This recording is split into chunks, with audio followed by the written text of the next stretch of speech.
The sun and the moon seem to dance with the earth in their journey through the sky. Their movements create powerful rhythms which influence all living things on the planet. Creatures migrate, tides rise and fall, seasons change.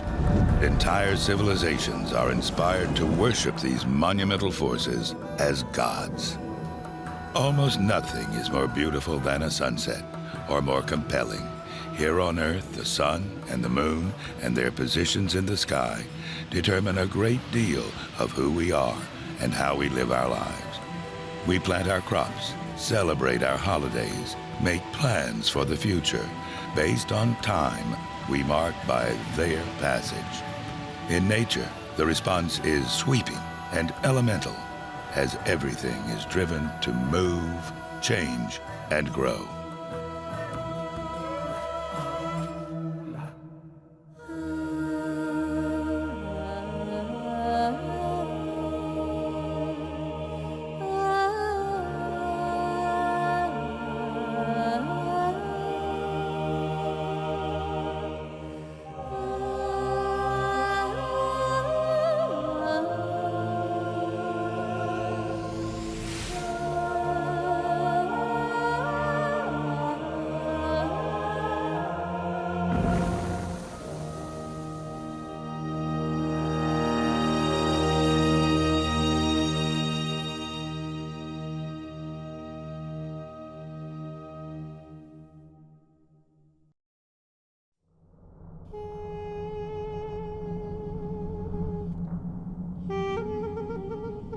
Planet Earth is our home in space, but we are not alone. Our lives are affected every day by our neighbors, the moon and sun.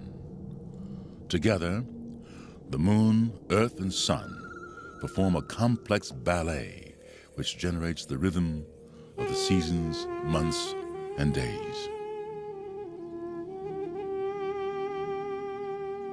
As the earth spins on its axis, day becomes night, and night becomes day.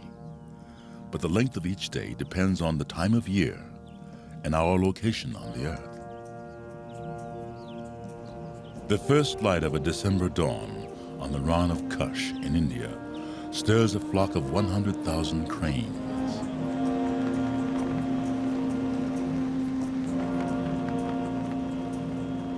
All life depends on the rhythm of the sun.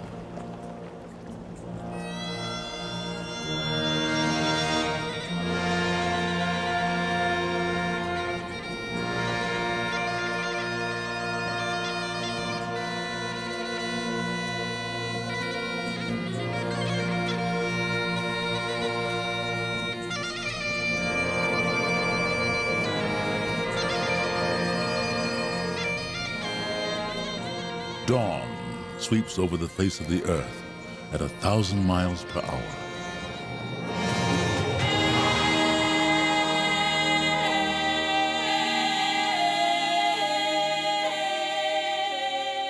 Two hours after sunrise in India, the day begins on the East African plains.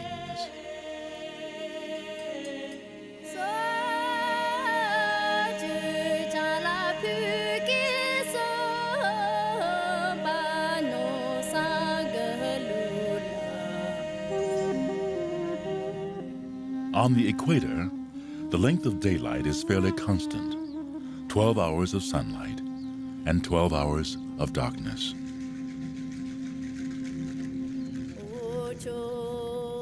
But as the earth sweeps around the sun, it creates the rhythm of the seasons. Near the equator, there are two seasons, wet and dry. In Africa, this pattern drives wildebeest in a great migration.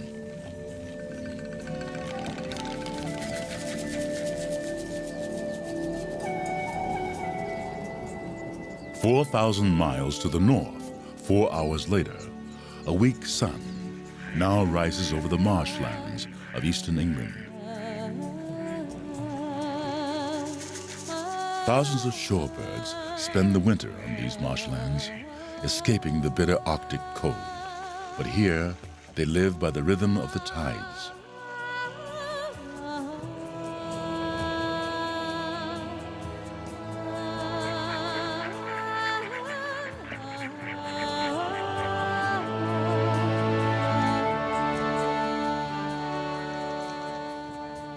In our cities, we are cocooned from the rhythms of nature. Each one of us could witness 25,000 sunrises in our lifetimes, but we no longer appreciate the subtle changes in the year.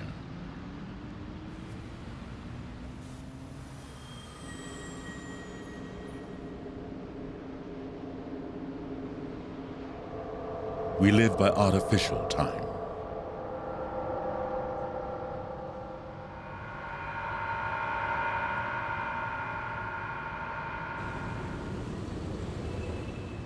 Yet we can't ignore the changing seasons. Our calendar is still tied to the year's cycle, and so are many of our festivals.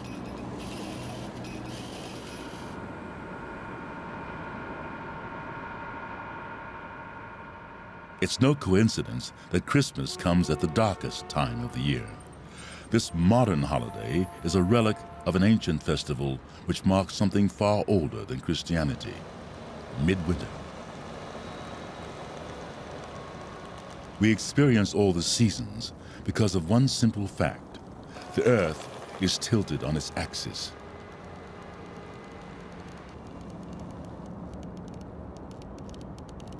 As the earth journeys around the sun, the northern hemisphere moves to a position facing away from the warmth of the sun, plunging the north into winter. On December 21st, the northern hemisphere is facing directly away from the sun. This is midwinter, the winter solstice, the longest night of the year.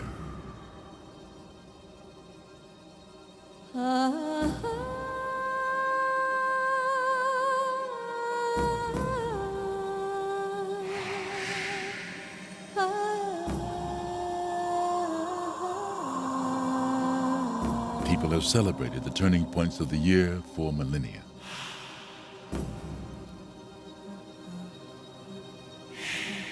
These standing stones in Orkney, north of Scotland, function as a calendar to mark the passing of the year.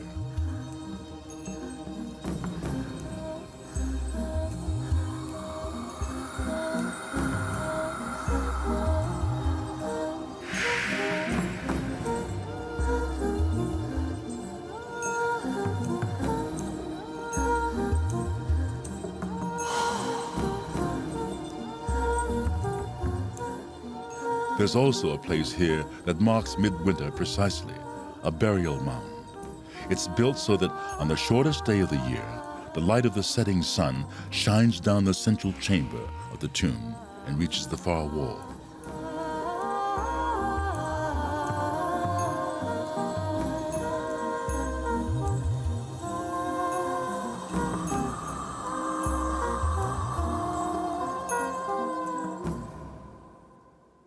The winter solstice is a crucial turning point of the year. From this point on, the days will grow longer and the sun will grow in strength.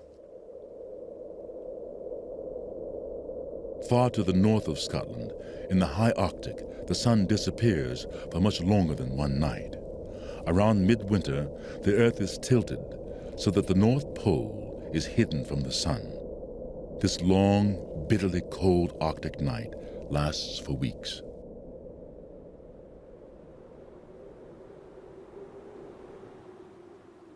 As the cold and dark close in, many creatures leave the Arctic for warmer places further south. But some, like the polar bear, seek out the comfort of a winter den deep beneath the snow.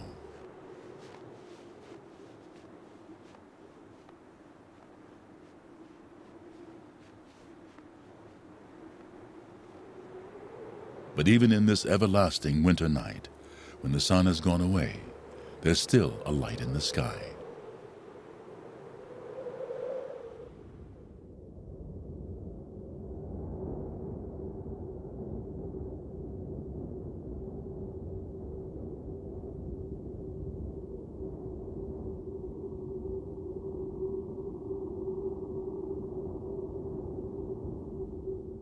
To the Inuit people of the north, the sun is a goddess and the moon a god, a mighty hunter who rules the winter.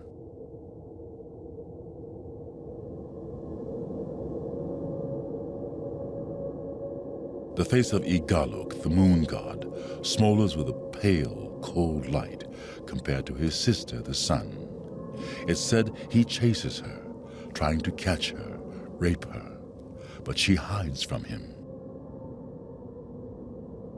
Igaluk controls the weather, sending snow and ice at his command.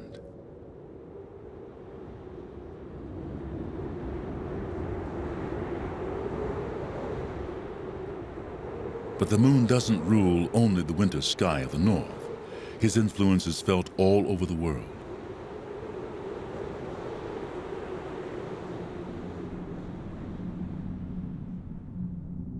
The Earth is held on its path around the sun by gravity. The same force keeps the moon in its own orbit around the Earth. But as the Earth pulls on the moon, so the moon in turn pulls on the Earth.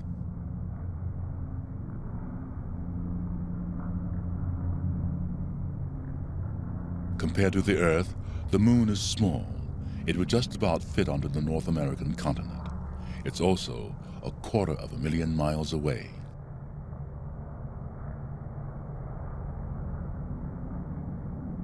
Yet its effect is strong enough to be felt every day. It pulls on the waters of the oceans, creating the tides.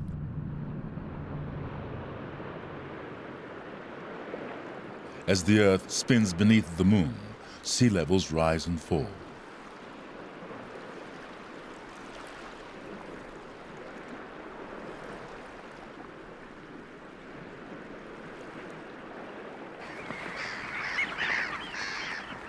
Many creatures live their lives tied to this rhythm.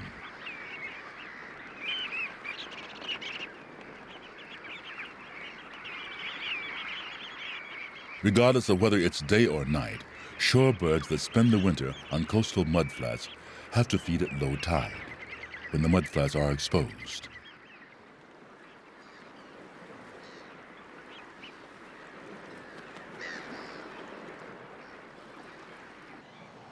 The power of the moon to move the huge mass of water in the oceans is most dramatic on these flat coastal lands.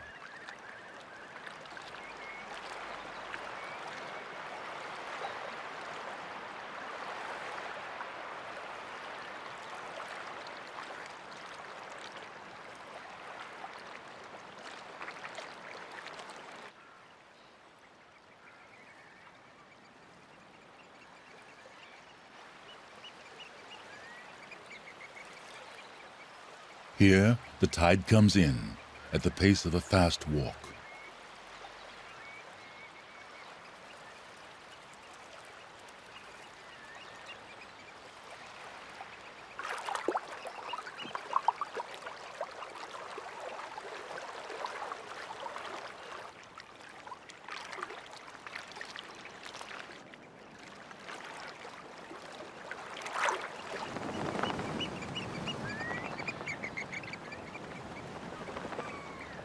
The birds are forced to abandon the mudflats and head for higher ground.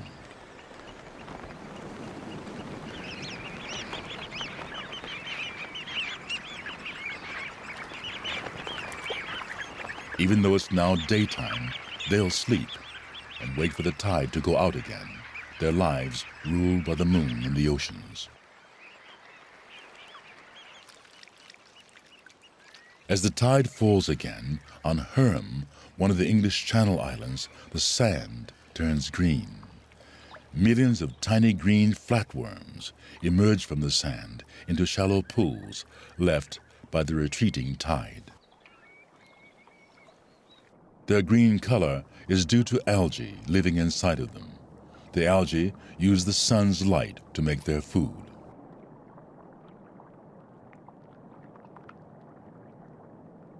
The worms also depend on this food, so they have to come out at low tide to expose the algae to the sun.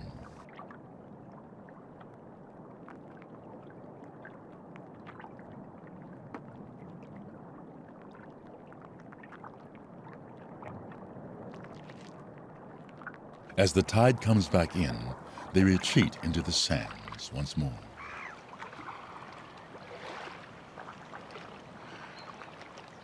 The Channel Islands have some of the highest tides in the world, the water rising and falling over 40 feet.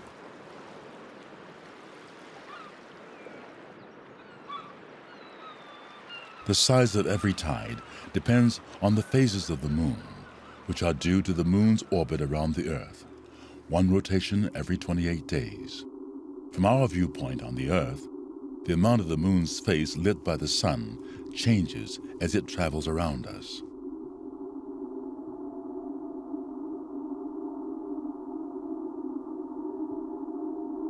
Every month, the moon appears to grow as more of its face is lit by the sun, swelling, waxing, to become a full moon.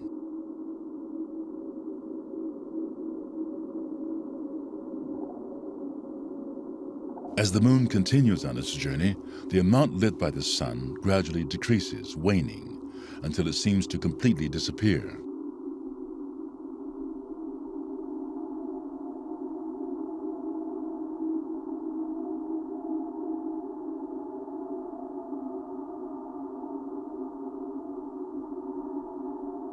At this time, the new moon, the sun and moon line up on the same side of the Earth. When this happens, the sun's pull on the Earth adds to the pull of the moon. The tug on the oceans is now stronger, creating a spring tide, a higher tide than usual. A few rivers in the world have estuaries shaped like funnels. As the spring tide comes in, the water piles up on itself and surges up the river. On the River Severn in England, the rising tide creates a wall of water that sweeps upstream.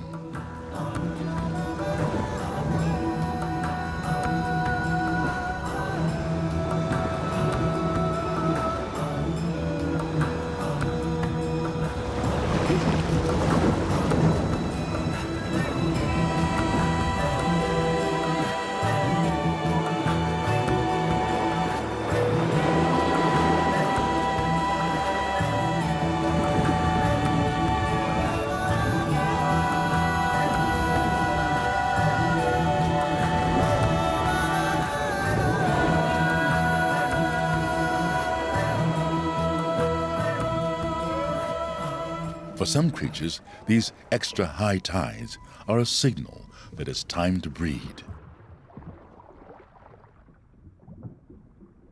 On the east coast of North America, horseshoe crabs make their way ashore on the spring tide.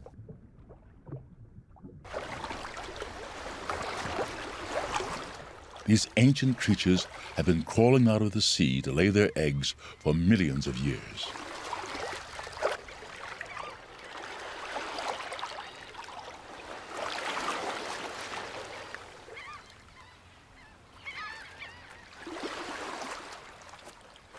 The males cling to the females, ready to fertilize their eggs as they're laid in the sand. 250 million years ago, this was the best place to lay their eggs. There was virtually no life on land, no predators to worry about, but much has changed since then.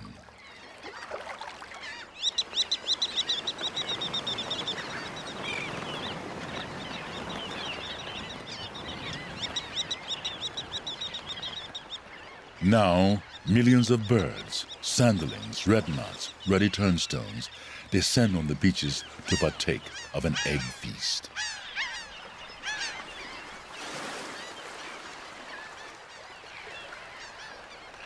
The horseshoe crabs continue to lay their eggs in the sand and always on the spring tide. The birds know exactly where and when to find them.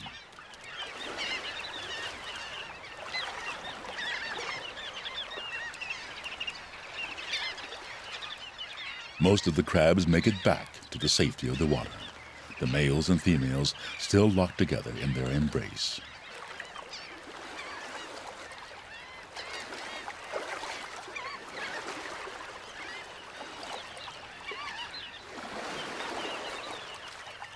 The birds gorge themselves, fattening up on the oily eggs to fuel their migration. In just a few days, they'll nearly double their body weight.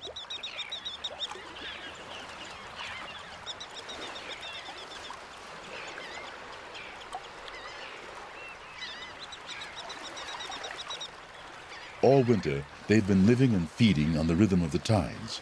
But as the days get longer, they become tuned to the rhythm of the seasons.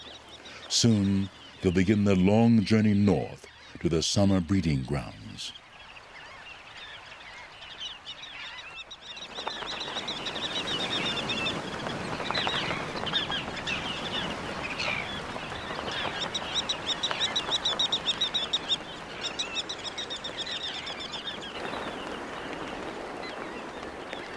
The effect of the lengthening days is felt everywhere.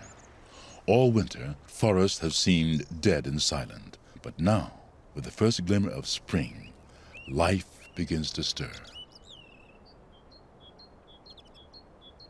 Before the leaves fill the trees, spring sunshine still reaches the forest floor.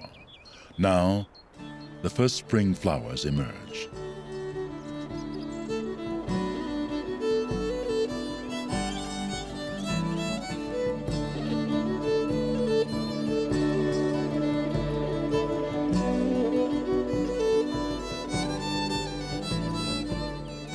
This is the time the ancient Celts called Imulc, the time of the first ewe's milk. They're celebrated with fires and dancing. Winter had finally come to an end.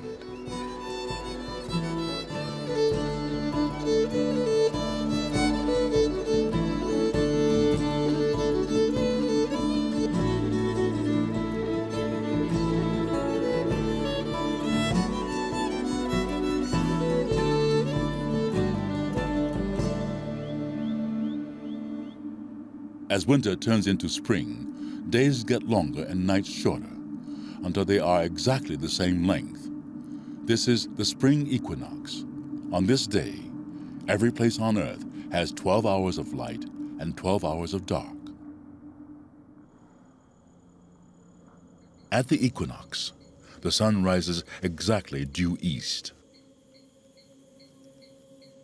Like many cultures the world over, the Mayan people of Central America saw the equinox as a turning point in the seasons. The pyramid at Chichen Itza is designed to mark its arrival.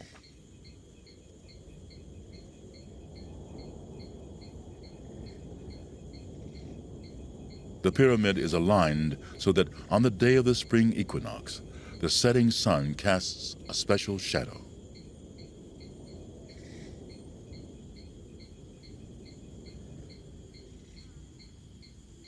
As the afternoon sunlight strikes the edge of the pyramid, the shadow of a serpent moves down the sacred steps.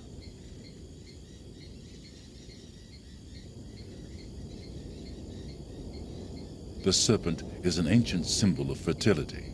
For the Maya, it brought the life-giving power of the sky, sunlight and rain, to the earth.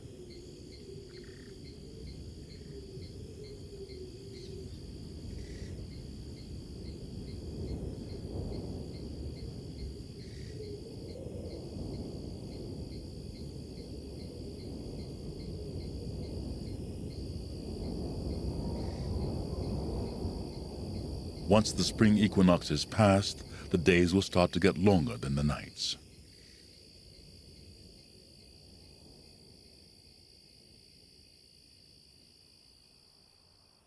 Now the trees themselves wake from their sleep.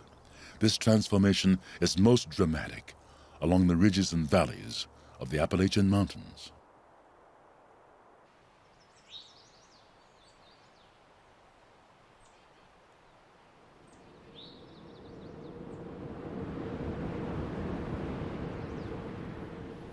The warmth and light from the spring sun is just what the trees have been waiting for.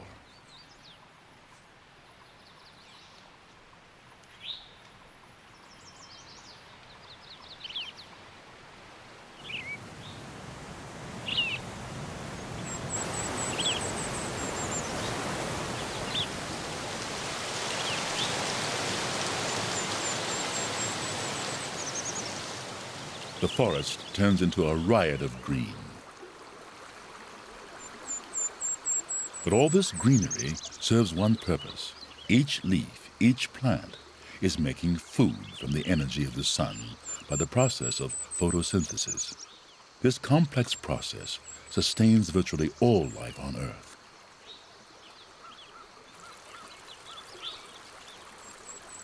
A spectacular array of wildflowers carpets the forest floor.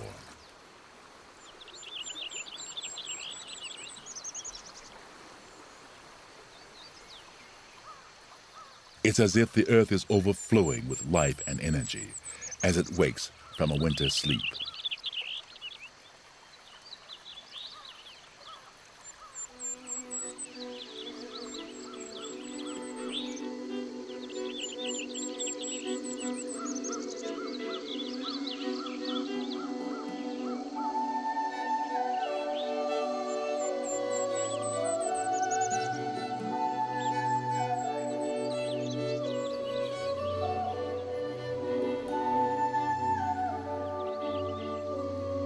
In Europe, the blossoms of May mark the end of spring and the start of summer.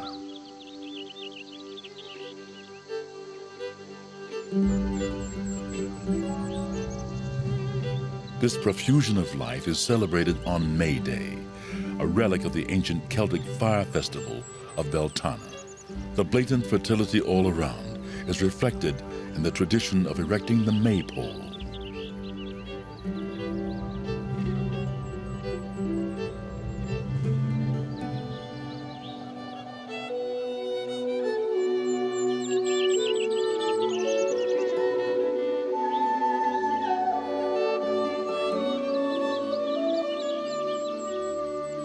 May Day, the 1st of May, is the first day of summer, but further north, summer comes much later. In late May, in Manitoba, Canada, the sun is just beginning to melt the last of the snow. The warm rays of the sun draw out perhaps the most ancient fertility symbol of them all, snakes.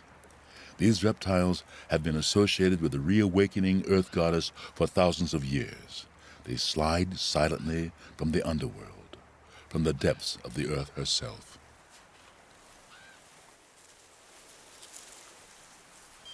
In the snake pits of Manitoba, thousands of goddess snakes gather together to perform their own fertility rituals. Most of these snakes are males, the first to emerge from hibernation. The snakes haven't eaten all winter, but their drive to mate, to find a female, is much stronger than their hunger.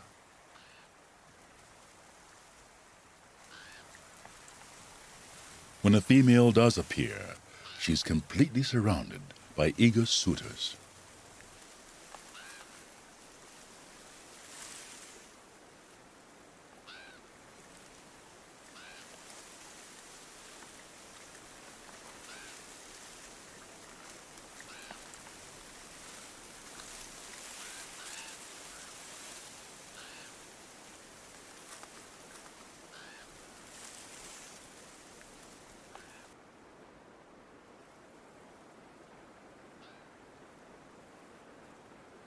Summer arrives last in the Arctic.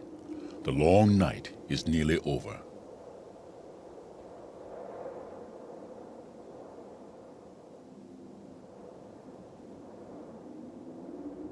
For the Inuit people, the sun must be welcomed.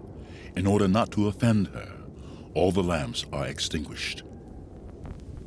An old Inuit song says, "There is only one great thing to live to see, the great day that dawns and the light that fills the world."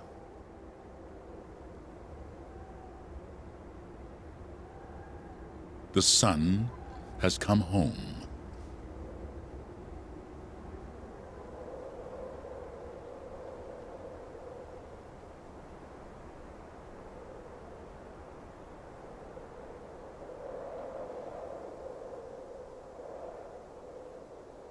As the sun brings her light and warmth to the frozen land, she sets the water free by melting the ice.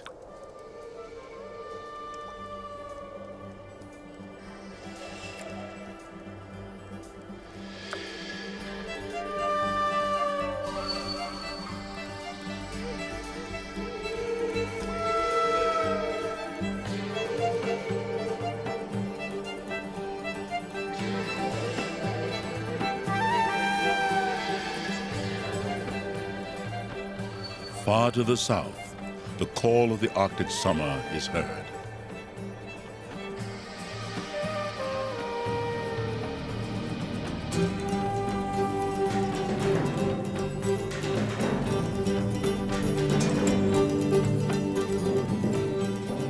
Geese that have spent the winter on Islay off Scotland fly north once more.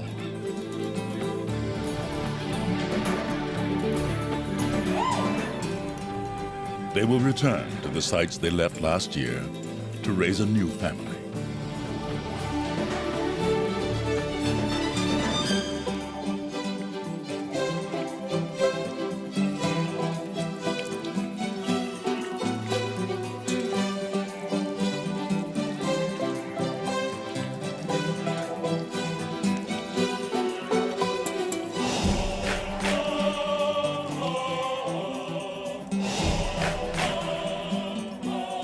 It's a journey of 1,500 miles, but they won't rest until they make it back home.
And the Arctic is ready for them.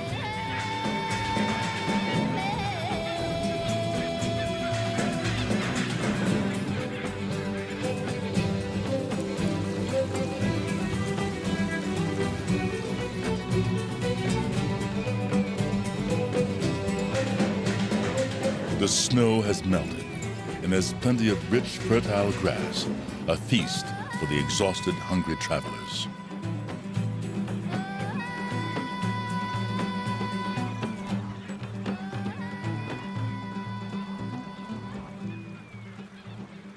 For the few brief months of summer, the Arctic bursts into life.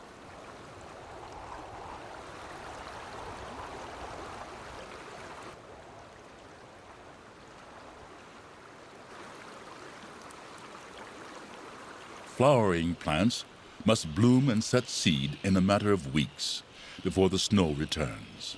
There's a sense of urgency in the air. There's no time to waste.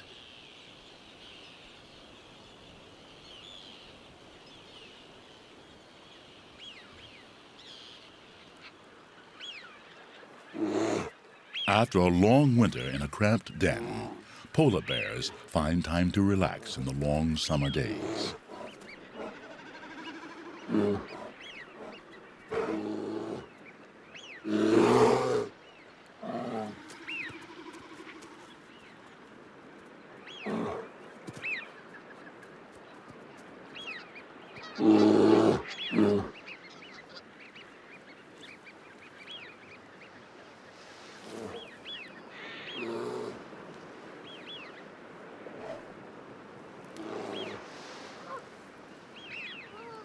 The summer warmth is also the signal for millions of insects to take to the air. This is Lake Mývatn in Iceland, the lake of midges.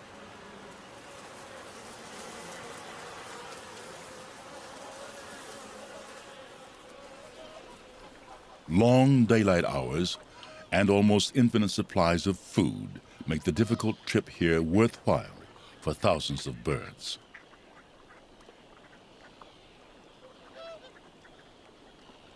Once the chicks hatch, they grow quickly on the bounty of insect and plant life.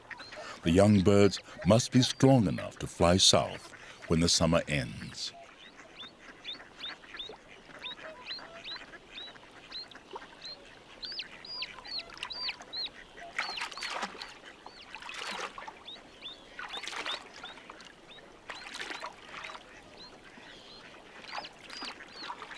On Midsummer Day, the Arctic earns its name, the land of the midnight sun.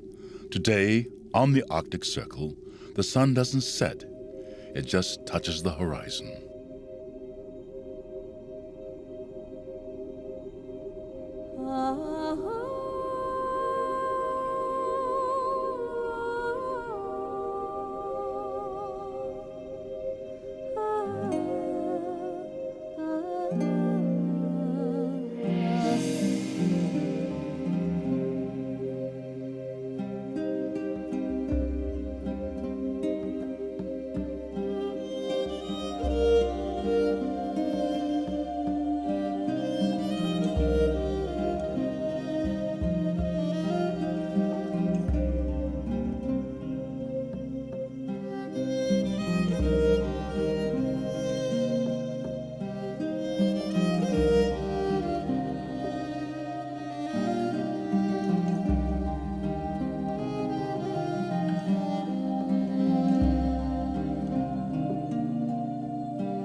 Midsummer Day is a turning point of the year. The Arctic is bathed in continuous light, white nights, and everywhere in the northern hemisphere, this is the longest day.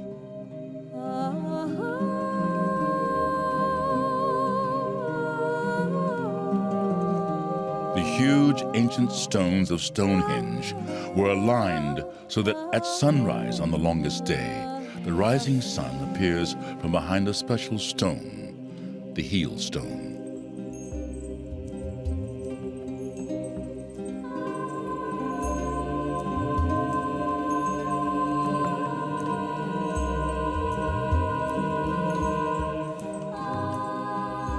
Stonehenge is at least 5,000 years old, built by a people who have disappeared into the mists of time.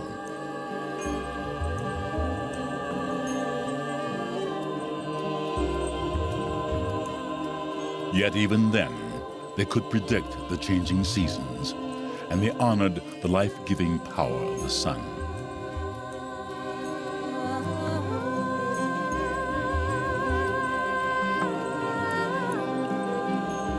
Long after the builders of Stonehenge had disappeared, the Celts also honored the sun at this time of year by building huge fires to add to her strength.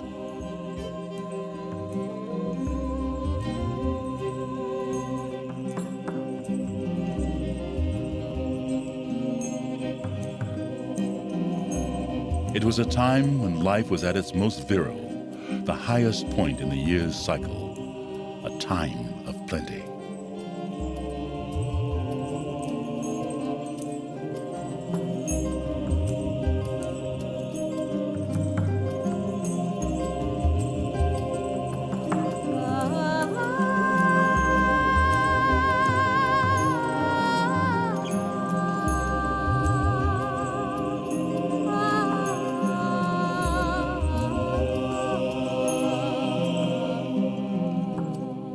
hours after the midsummer sun rises over Stonehenge, it brings the morning light to the deserts of the American Southwest.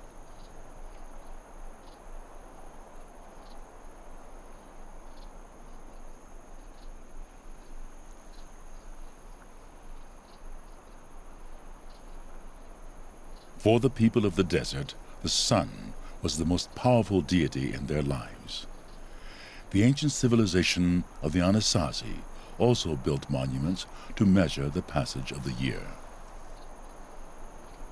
In great underground chambers, kivas, they held their religious ceremonies. At the kiva known as Casa Riconada, the rising midsummer sun shines through a particular window to illuminate a special location.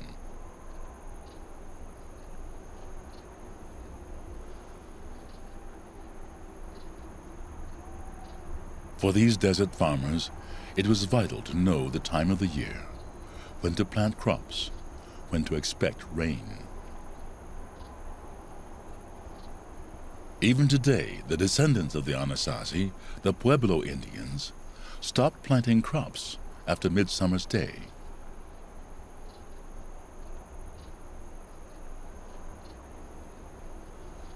In the tropics, the variation in the seasons is different from other places.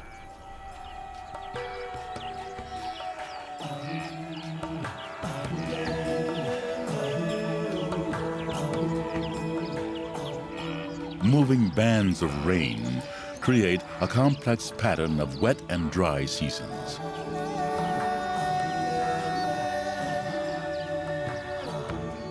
In East Africa, rain means a crop of fresh grass.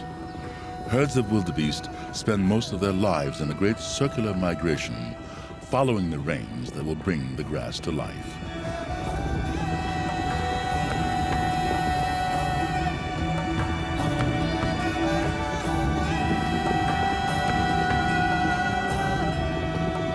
They cross dangerous rivers, letting nothing stand in their way.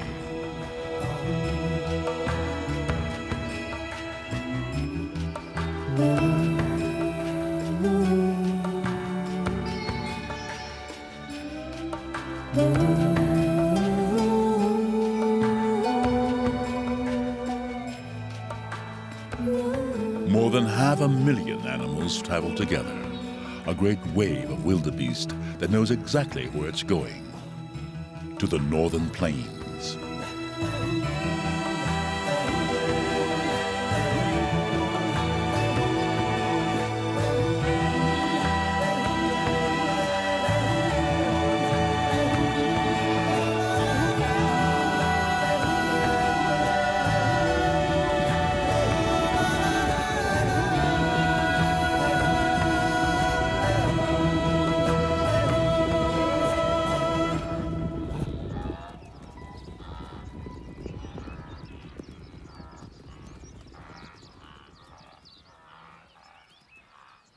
When they arrive, the summer rains have already fallen, and the grass is green and lush. This is why they have traveled all this way.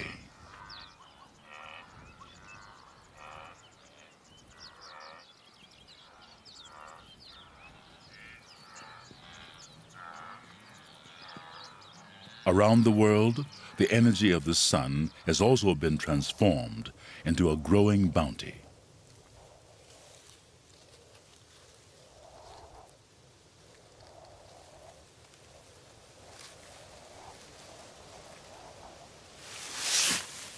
Now, as summer passes and the days grow shorter, the ripening crops are ready for the harvest.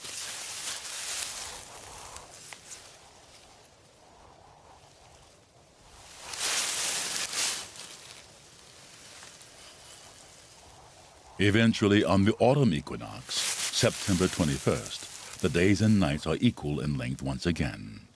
Winter is on its way, and the days will now get shorter than the nights.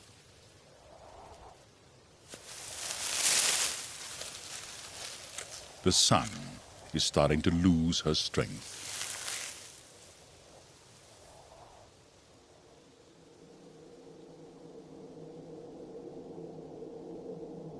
The spirit of the corn must be kept safe throughout the winter, so she's held in a cage, a corn dolly, until next spring.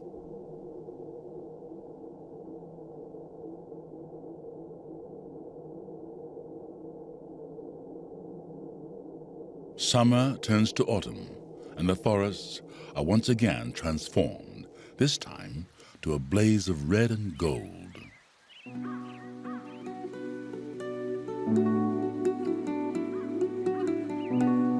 The trees absorb the valuable green material from their leaves. It's actually the waste left behind that gives the autumn leaves their color.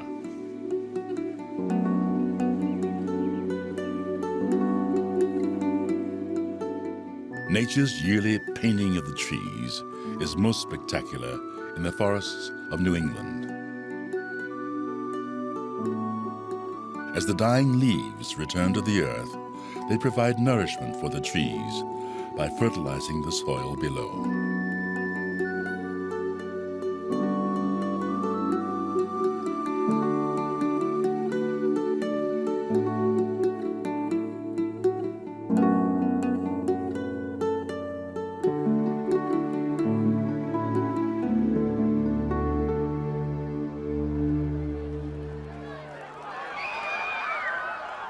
In winter, ancient cultures offered strength to the dying sun by lighting huge bonfires.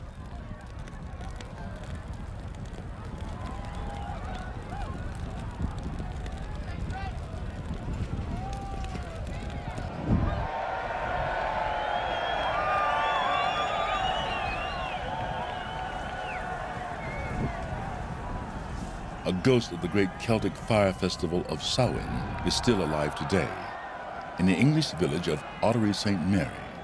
Following an ancient custom, burning tar barrels are carried around the village square.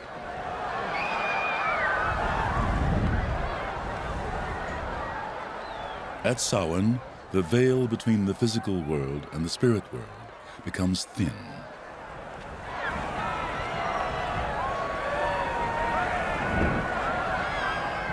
Samhain evolved into Halloween, but all around England, the ancient fire festival is still celebrated with fireworks and bonfires on Bonfire Night.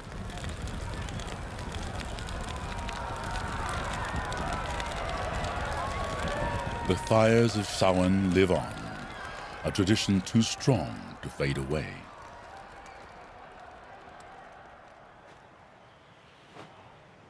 And the approach of winter draws families of whooper swans back to the south. They must leave before the cold and dark of the Arctic night tightens its grip. The young cygnets follow their parents, learning the route they'll have to travel on their own when they return next summer.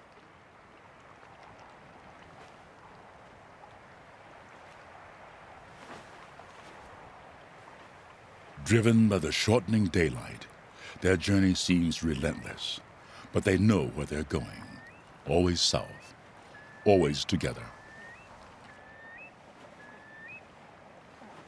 These great journeys are as much a part of the pulse of the seasons as the Earth's journey around the sun.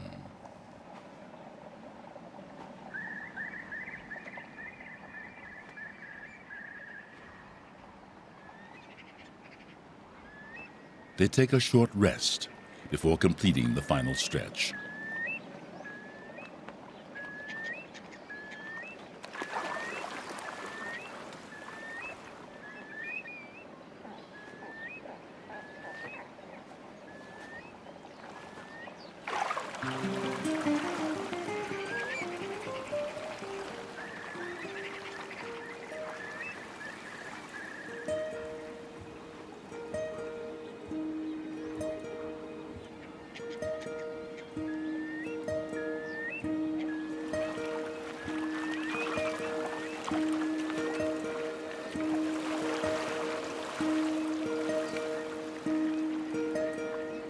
They still have a long way to go.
They join thousands of other swans who have already flown south for the winter.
Winter is a time when everything waits, when the earth withdraws her energy, a time of rest and renewal. The cycle of the year is complete.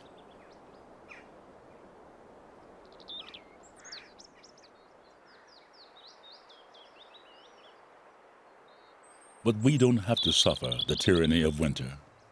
We have learned to build shelters to keep us safe and warm. And we've mastered the most volatile of the elements, fire.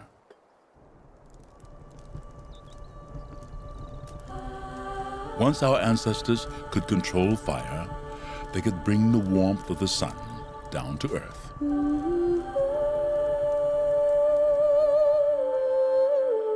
They could banish the cold and dark forever. And now, we meet the rhythms of the year on our own terms.